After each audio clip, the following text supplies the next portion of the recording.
Hey you guys, let's talk about Ginny and Georgia season 2.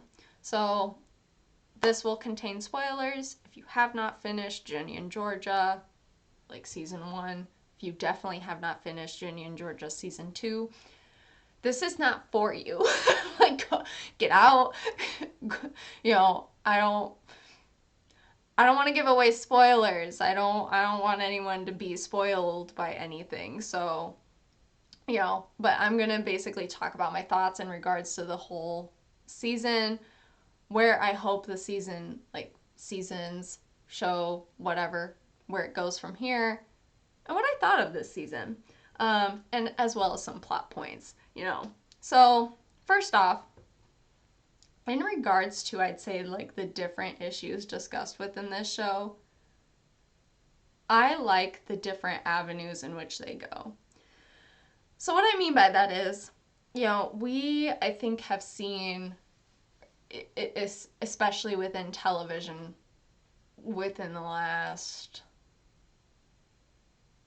10 years, in a lot of like teen, probably dramas, however you want to phrase them, um, signs of depression. And I think here we definitely see like I wouldn't say a new form, but it's very much an accurate representation.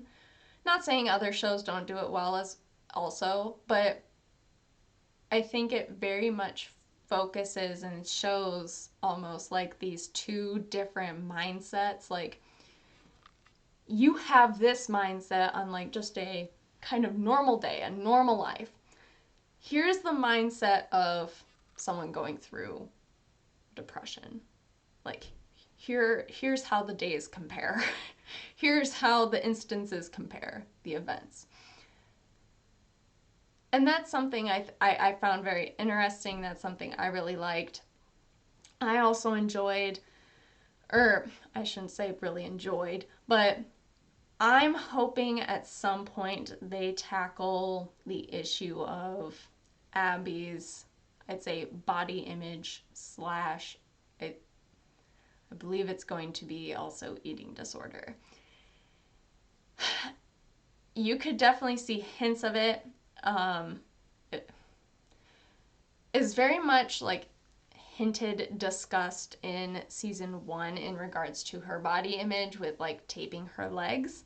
Um, Within season 2, there were definitely hints in regards to, I would say, still taping of the legs, but then she made the reference of, hey, I'm going to go to the bathroom quick. Like, and then when she came back, she kind of did this notion, why would you be doing, like, when sitting back down, why would you be doing this?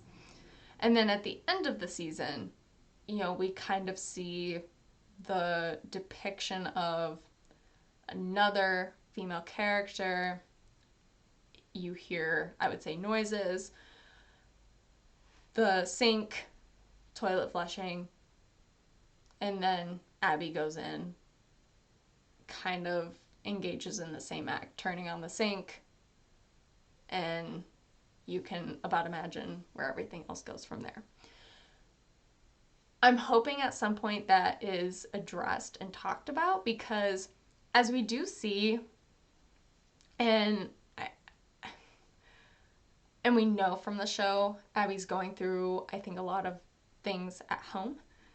And so, with an eating disorder, with some of these thoughts, it isn't just all, hey, it isn't just all based on appearance. It can also be based on our mental thoughts, and, it's all connected. So, I really hope that they discuss that, kind of touch on that a little bit, because I also think, kind of carrying on to that, I I like the discussion that they've had in regards to self-harm. I think the portrayal here, I wouldn't say it's accurate, But I think the discussion is one that I definitely have not seen on television. And it's definitely one that I think whether you are a parent, whether you are a teenager, it is one that I think different groups could identify with. So you see in these scenes, Ginny expresses to her father, like, this is what's happening. Like, I'm engaging in self harm. And, you know, Zion, her father, does not saying he does not know how to handle it. I thought he handled it very well. Um, and any parent would, be would be upset. You don't want your child to have these thoughts and to feel this way. But I think he had such a collective response, but still showed, his own sadness and how he felt in regards to it. And he was like, let's find ways to help. So then, you feel better and kind of everything, I wouldn't say everything's good. Like, I don't want to phrase it that way, but, we can start kind of helping you feel better. And especially when Georgia finds out, I think that was a perfect representation, especially in regards to just any parent. Like, you have your child, this, I would say, beautiful being that's yours, and they are, hurting themselves, and you just see her break down, and it's just this world of emotion. Like, I thought that was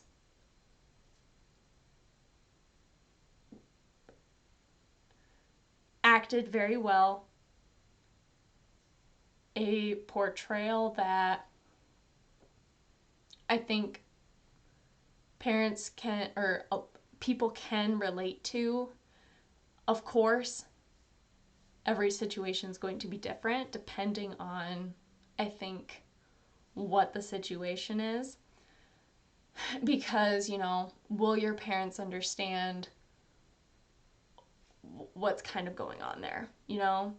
Um, but I think they tackle these issues, or try to, at least with how these characters are shaped, just very well, at least in my eyes, and at least in these different perspectives, um, from how we know these characters and how we're trying to get to know these characters. Now, moving on to Gil. We finally get to meet Gil, and you know, a lot of us, I think, were wondering, like, how did he end up in prison? Did Georgia just, like, send him there? Because it's not really explained, like, we're just left to our imagination on that. And, of course, through backstory, through flashbacks, and, what we see displayed on screen, Gil, essentially was caught with embezzling money. But Georgia does these things because she's not only trying to protect herself, but also trying to protect her family. Like, she doesn't just do these things for her. And you can definitely, like, Gil, from their relationship, like, he is abusive. Like, that was something where it's like, this isn't going to end well. And as you can see from, like, her relationships, like, the two that have gone well, Paul and Zion, like, I bet you, if Zion wasn't treating her well, Zion would not see his kid, like, she would make sure of that. Like, she's just not out here killing men, you know? She has the reasons for doing things. It's to protect her family. And of course, she's very calculated. Of course, she can be very secretive, but she does that for, reasons. I think it was fine to see Gil. Of course, that's going to be a plot point. Of course, at some point we were going to see him. And I think it was necessary to see him now instead of later, especially since in season 1, we, Austin found the letters. My letters haven't been sent. And we knew, oh God, the letters have been sent. He knows. So it was going to happen at some point. I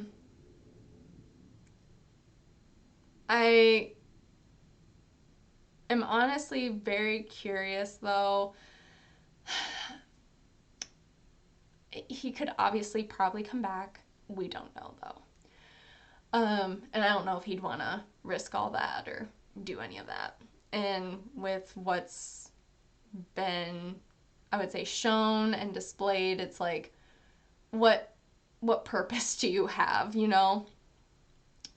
Moving on to, I would say, Maxine or just like the friend groups in general.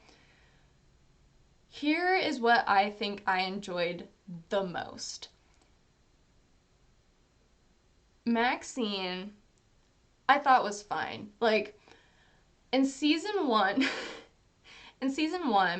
she is definitely such an outgoing character. She's definitely somebody, I think, like, from the perspective of somebody moving to new schools, she is that social butterfly. Not saying like, oh, you immediately need to gravitate towards her, but she does have an energy about her to where it's like very inviting. However, it becomes the issue of the problems, I would say, where everything is about her. Not saying we can't focus on that and talk about that, but everyone has things. And if we can't, talk about what's going on and be honest, and if we don't get that chance, then it's hard to really grow that friendship and to have a friendship. Then at that point, you just kind of have like a one-sided friendship, and it's not really going to go anywhere. So, in regards to season 2, I'm happy that she finally realized, like, once talking to Ginny, like, not everything's about me. Like, like, once they kind of had that discussion and I would say kind of talked about it, mind you, I thought that was kind of fast. So I was like, oh, okay, we're just moving on. But, whatever. Gotta do it for the show, only got 10 episodes. I'm hoping that just kind of sticks with her and continues on. I'm also happy, too, that they focused on, with moving around, you can have more than one friend group. And I think that's something you can focus on a lot, no matter what the situation of the show is. Mang, which is, the Maxine, Abby, Nora, and Ginny, I thought they were fine, but also I felt like Ginny had so many interests or like so many other things that maybe the other 3 just were not interested in or just didn't know how to connect with her on. And that's where, it's fine to have another friend group. To talk about those other common interests that you may have. into, whether it is based on sports or a club. Like you could have your friend group based on, let's say theater, that club, that sport, whatever, and then your friend group that you've been friends with for God knows how long. I think that's something that sometimes it's not talked about enough. We always just see the portrayal of here's this friend group, or everyone is just friends somehow. And it's like, okay, not everyone gets along. Like, not everyone is this kumbaya. Like, we can all tolerate each other. Like, we can coexist. We can, be friendly with one another, but we may not like the same things. I may not know how to talk to you. I don't know what and we just may not like the same things or be in those same circles. In some cases, they kind of do that here. I know sometimes they have like the big parties and do all that where like everyone's invited. But you also see where like they are very separated. And I think, like, for me, I like that because that is realistic. That is how school works. Not everyone like knows each other and is like friends. And then my one final point is going to be on the wedding. And then like what's going to happen to Georgia. So for me, I personally want her with Zion. Like, Zion, I feel like for me is her end game. I personally was kind of hoping, like, in the Paul situation that he was gonna be like, oh, thanks for telling me the story, like, I'll help you out, but I don't want to get, like, we're not gonna get married anymore. You can still work here. We'll be friends. Like, that sort of situation. Like, be cordial. And then like Zion was gonna come and like, but I don't know. That obviously didn't happen. Not like I have anything against Paul. I don't. I just really enjoy Zion. Zion is everything. he's he's everything. We love Zion. I'm very curious how she will get out of this one. I They said, like, the creators of the show have said, like, oh, have already, like, we have, like, kind of seasons planned and all that. I'm just curious. I feel like she's gonna get out, but are they gonna move again? Are they gonna stay? I don't know. And if Zion continues, like, I like this woman that he's with. Don't get me wrong. But would Zion move with them? Please tell me. I also kind of wonder too what's gonna happen with the Joe situation. Like, I don't know. I don't know. I don't know. What is Endgame? What is? Is it Paul? Is it Joe? Is it Zion?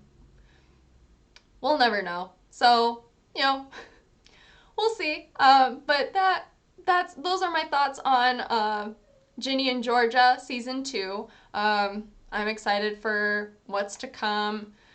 Hopefully Netflix doesn't cancel it. I have not seen if anything has been confirmed for the newer season or anything yet. So, but we know how things are sometimes. If you have seen the whole season, feel free to leave your thoughts down below, and I will talk to you all later. Bye.